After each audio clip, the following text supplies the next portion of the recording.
Eo amin'ny vaovao mahakasika kosa ny fampihavanam-pirenena dia mitoy ny fampihavanam-pirenena tanterahany FFKM. Atao anatiny 17 ora dia isokatra ny fihaonana isapatra mikasika ny fampihavanam-pirenena. Ny fiomanana amin'ny fiatraina izany no entina amin'ity fanedidiana manaraka ity. Ny fahadimy, fahaenina ary fahafitony volana martsa ho avy izao no anatotosana amin'ny fihaonam-be ny anivon'ny faritra 12 momba ny fampihavana-pirenena.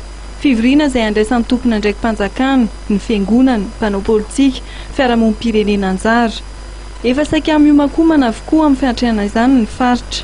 Ho an'ny faritra Boeny manokana dia ny alahady voalohan'ny volana martsa teo no nanaovana ny fisoratana anarana amin'ny mpandray anjara amin'izany.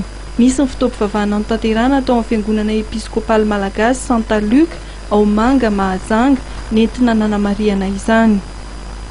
Ny fihaonam-be isaparitra izay nentina namafisana amin'ny firaisankina-pirenena ary anangonakevitra momba ny fampihavana-pirenena.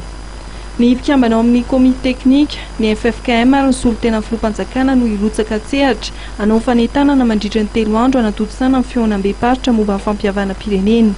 Efa sainga tonga any faritra isany avokoa izy ireo.